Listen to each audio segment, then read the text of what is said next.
আমরা তো ডেকে নিয়ে আসতেছি ভূমিকম্প, আমরা ডেকে নিয়ে আসতেছি যে আল্লাহ পাক বলছেন এগুলো করো না, গজব আসবে, আমরা করছি আর এটাকে ডেকে নিয়ে আসতেছি আসো। আর এদিকে আমরা মানে রড সিমেন্টের অ্যাডভার্টাইজ করতেছি আর কি, যেগুলো দিয়ে বাড়ি বানালে কোনোদিন ভাঙবেও না, কাঁপবেও না। আমাদের চিন্তাগুলো কেমন হয়ে গেছে জানি।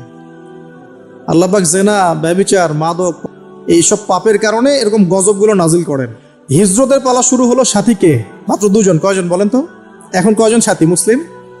দুজন, সারা আলাইহিস সালাম এবং লূত আলাইহিস সালাম। এবার হিজরতের পথে একটা ঘটনা আছে। হিজরতটা হয়েছে কোথায়?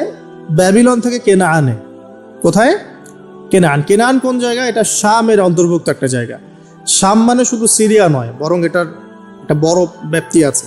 প্যালেস্টাইন, জেরুজালেম এর অদূরেই শামের মধ্যেই, প্যালেস্টাইন জেরুজালেমের অদূরেই এই কেনাআন একটা জায়গা ছিল। এখানে খালিল নামে একটা